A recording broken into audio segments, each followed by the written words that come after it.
तो आज के इस एपिसोड में हम जानने वाले हैं कि ऑर्डर ब्लॉक क्या होता है, चार्ट पर ऑर्डर ब्लॉक क्यों बनते हैं, हाई प्रोबेबिलिटी ऑर्डर ब्लॉक को कैसे आइडेंटिफाई करें और एंड में हम इसे ट्रेड करने की 2 स्ट्रैटेजीज भी समझेंगे जो काफी पावरफुल हैं। चलिए सबसे पहले समझते हैं कि ऑर्डर ब्लॉक क्या होता है। ऑर्डर ब्लॉक वो जगह है जहां बड़े इंस्टीट्यूशनल ट्रेडर्स यानी स्मार्ट मनी ने भारी मात्रा में बाय या सेल किए होते हैं। यानी ऑर्डर ब्लॉक असल में मार्केट की वो पुरानी जगह होती है जहां पहले कभी बड़े बड़े ट्रेडर्स ने जोरदार तरीके से ट्रेड किया होता है, जैसे बैंक, बड़े फंड या बड़े निवेशक। मान लीजिए किसी लेवल पर उन्होंने बहुत ज्यादा बाइंग ऑर्डर लगा दिया। अब उस वक्त तो हमें पता नहीं चलता कि वहां किसी बड़े प्लेयर ने एंट्री ली है, लेकिन प्राइस की तेज मूवमेंट यह संकेत देती है कि उस लेवल पर कुछ बड़ा हुआ है।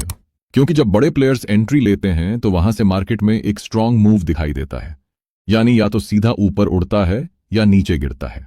अब दिलचस्प बात यहां से शुरू होती है कि जब कुछ समय बाद मार्केट धीरे धीरे नीचे गिरते हुए दोबारा उसी पुराने लेवल पर आता है तो वही बड़े ट्रेडर्स फिर से उस लेवल पर एक्टिव हो जाते हैं। वो अपनी पुरानी बाय पोजीशन को बचाने या नई बाय पोजीशन ऐड करने के लिए वहीं से एक और बार खरीदारी करते हैं। नतीजा यह होता है कि प्राइस उस लेवल से फिर से रिवर्स हो जाता है और ऊपर की तरफ भाग जाता है। इसलिए हम कहते हैं कि ऑर्डर ब्लॉक मार्केट में एक पावर वाला एरिया होता है जहां बहुत बड़े बड़े प्लेयर्स एक्टिव होते हैं। जब प्राइस वहां आता है तो वो प्राइस को रिवर्स कर देते हैं।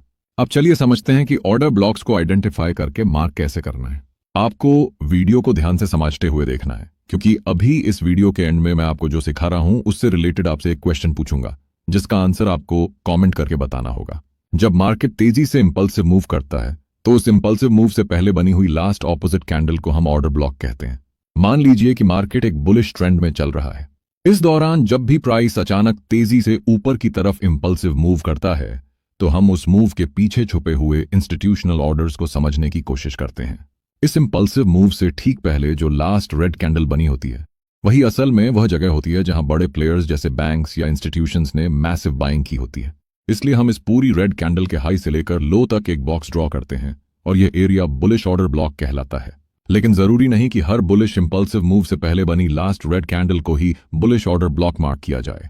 कई बार ऐसा सिनेरियो देखने को मिलता है जिसमें इंपल्सिव मूव से पहले की लास्ट रेड कैंडल को छोड़कर इंपल्सिव मूव की पहली बुलिश कैंडल को ही ऑर्डर ब्लॉक मार्क किया जाता है। इसका रीजन यह है कि इस बुलिश कैंडल की लोअर विक अक्सर लास्ट रेड कैंडल के लो के नीचे तक जाती है, यानी यह कैंडल लास्ट रेड कैंडल के लो की लिक्विडिटी को हंट करती है। इसलिए इस केस में हम लास्ट रेड कैंडल को ऑर्डर ब्लॉक नहीं मानते, बल्कि इंपल्सिव मूव से ठीक पहले बनी बुलिश कैंडल को ही ऑर्डर ब्लॉक मानते हैं, क्योंकि ऑर्डर ब्लॉक हमेशा उस कैंडल को मार्क किया जाता है जो इंपल्सिव मूव से जस्ट पहले लो बनाती है। और अगर कभी ऐसा सिनेरियो बनता है जिसमें इंपल्सिव मूव से जस्ट पहले कोई इस तरह की छोटी बॉडी वाली कैंडल बनी हुई होती है और उसके बाद एक स्ट्रांग बुलिश कैंडल बनी हुई होती है जो इस स्मॉल बॉडी वाली कैंडल को पूरी तरह से इनगल्फ की हुई होती है और उसके बाद इंपल्सिव मूव आया हुआ होता है, तो इस केस में हम इस स्मॉल बॉडी वाली कैंडल को लेते हुए इस स्ट्रांग बुलिश कैंडल के लो तक इस तरह से एक जोन को मार्क करके ऑर्डर ब्लॉक ड्रॉ करते हैं। एक हाई प्रोबेबिलिटी ऑर्डर ब्लॉक के लिए 3 कंडीशन फुलफिल होना जरूरी होता है। फर्स्ट कंडीशन है कि ऑर्डर ब्लॉक जब हम मार्क करते हैं तो इसके साथ में फेयर वैल्यू गैप यानी कि इम्बैलेंस अलाइंड होना चाहिए। जब ऑर्डर ब्लॉक के साथ में इम्बैलेंस अलाइंड होता है तो इसका मतलब होता है कि प्राइस यहां से तेजी से मूव किया हुआ है, जिसके वजह से यहां पे प्रॉपर बाय ऑर्डर फिल नहीं हो पाए हैं, यानी कि कुछ ऑर्डर अनफिल्ड हैं। इसलिए प्राइस वापस इस एरिया में आता है बचे हुए ऑर्डर को फिल करके इम्बैलेंस को बैलेंस करने के लिए। सेकंड कंडीशन है कि ऑर्डर ब्लॉक बनाने के बाद प्राइस ब्रेक ऑफ स्ट्रक्चर या चेंज ऑफ कैरेक्टर करना चाहिए, क्योंकि जब प्राइस ऑर्डर ब्लॉक बनाने के बाद ब्रेक ऑफ स्ट्रक्चर या चेंज ऑफ कैरेक्टर कर देता है तो यह बताता है कि इस एरिया में सच में बड़े प्लेयर्स एंटर हुए हैं। थर्ड कंडीशन है कि ऑर्डर ब्लॉक अनमिटिगेटेड होना चाहिए, यानी कि ऑर्डर ब्लॉक को अभी तक प्राइस दोबारा से टच न किया हुआ हो।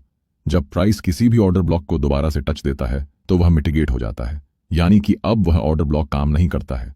कोई भी ऑर्डर ब्लॉक तभी स्ट्रांग माना जाता है जब वह अनमिटिगेटेड हो।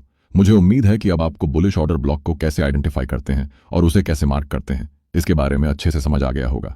जो बातें हमने यहां सीखी हैं वही बात ठीक ऑपोजिट तरीके से बेरिश ऑर्डर ब्लॉक पर भी लागू होती है। अब आइए ऑर्डर ब्लॉक को ट्रेड करने की स्ट्रैटेजीज को समझते हैं। ऑर्डर ब्लॉक को ट्रेड करने की हमारी फर्स्ट स्ट्रैटेजी है weak retracement on order block. इसमें हम देखते हैं कि जब भी चार्ट पर हमें ऑर्डर ब्लॉक बना हुआ दिखता है जिसमें तीनों क्राइटेरियाज पूरे हो रहे होते हैं तो इस दौरान हम वेट करते हैं कि जब प्राइस इस तरह से वीक मोमेंटम के साथ यानी कि रेड ग्रीन कैंडल्स बनाते हुए रिट्रेसमेंट करते हुए आता है और इस ऑर्डर ब्लॉक पर कोई बुलिश रिवर्सल सिग्नल दिखाता है, जैसे स्वीपिंग कैंडल, इनगल्फिंग कैंडल या कोई और रिवर्सल सिग्नल देता है तो हम यहां से लॉन्ग ट्रेड में एंटर कर सकते हैं। क्योंकि जब प्राइस किसी ऑर्डर ब्लॉक पर इस तरह से वीक मोमेंटम के साथ यानी कि रेड ग्रीन कैंडल्स बनाते हुए आता है तो इस मूव के ऊपर बहुत ज्यादा लिक्विडिटी क्रिएट हो चुकी होती है। क्योंकि रेड ग्रीन कैंडल्स बनने का मतलब होता है कि वहां पर एक प्रकार से बायर्स और सेलर्स की फाइट चल रही है। जब भी बुलिश मार्केट में प्राइस इस तरह से वीक मोमेंटम के साथ रिट्रेसमेंट करता है तो सेलर्स के स्टॉप लॉस ऊपर की तरफ बहुत ज्यादा क्रिएट होने लगते हैं। इसलिए जब प्राइस ऑर्डर ब्लॉक पर पहुंचता है तो इसे टैप करके ऊपर चला जाता है और सेलर्स की लिक्विडिटी को हंट करके उन्हें मार्केट से बाहर कर देता है। आप इसे बैक टेस्ट कीजिए, आपको देखने को मिलेगा कि ज्यादातर समय प्राइस को ऑर्डर ब्लॉक से रिवर्स होना होता है, तो प्राइस इसी तरह से वीक मोमेंटम के साथ ही ऑर्डर तक आता है। अब चलिए सेकंड स्ट्रैटेजी को समझ लेते हैं। ऑर्डर ब्लॉक को ट्रेड करने की हमारी सेकंड स्ट्रैटेजी है इंड्यूसमेंट ब्लॉक स्ट्रैटेजी। इसमें हम देखते हैं कि जब मार्केट बुलिश मूव कर रहा होता है और इस दौरान चार्ट पर प्राइस कोई ऑर्डर ब्लॉक फॉर्म कर देता है जिसमें ये तीनों क्राइटेरियाज पूरे हो रहे होते हैं, तो इसे एक हाई प्रोबेबिलिटी ऑर्डर ब्लॉक माना जाता है। अब हम देखते हैं कि जब प्राइस रिट्रेसमेंट करने लगता है तो इस दौरान अगर प्राइस ऑर्डर ब्लॉक तक पहुंचने से पहले इस तरह से इक्वल लोज बनाकर इंड्यूसमेंट क्रिएट कर देता है तो बहुत अधिक संभावना होती है कि प्राइस इक्वल लोज के नीचे मौजूद लिक्विडिटी को हंट करने के लिए नीचे आएगा। क्योंकि जब बुलिश मार्केट में ऑर्डर ब्लॉक के पास इस तरह का इंड्यूसमेंट बनता है तो इसके नीचे बहुत सारे बायर्स के स्टॉप लॉस लगे होते हैं।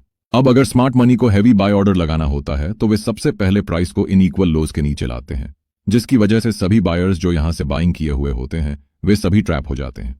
उसके बाद स्मार्ट मनी इस ऑर्डर ब्लॉक पर अपना हैवी बाय ऑर्डर प्लेस कर देती है और प्राइस यहां से तेजी से ऊपर चला जाता है।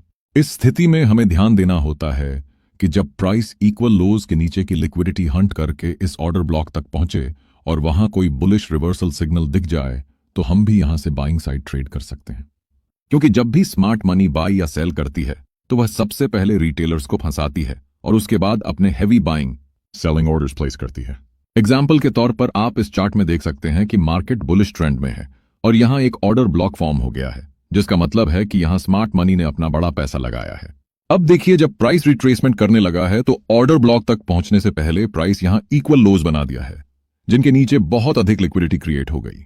अब देखें प्राइस इक्वल लोज के नीचे आया है जिसकी वजह से वहां की लिक्विडिटी हंट हो गई और इस ऑर्डर ब्लॉक पर एक बुलिश स्वीपिंग कैंडल भी बन गई जो कि बुलिश रिवर्सल सिग्नल देती है। तो अब हम भी यहां से लॉन्ग ट्रेड में प्रवेश कर सकते हैं, जिसके बाद देखें कि प्राइस यहां से रिवर्स होकर ऊपर चला गया है। मुझे उम्मीद है कि आपको इस एपिसोड में जो कुछ भी बताया गया है वह सब कुछ अच्छे से समझ आ गया होगा। अभी आप इस चार्ट को देखिए और कमेंट करके बताइए कि ऑर्डर ब्लॉक 1 सही मार्क्ड है या ऑर्डर ब्लॉक 2। इसका आंसर आपको कमेंट करके जरूर बताना है ताकि मुझे पता चल सके कि ऑर्डर ब्लॉक के बारे में आप लोगों को कितनी नॉलेज है।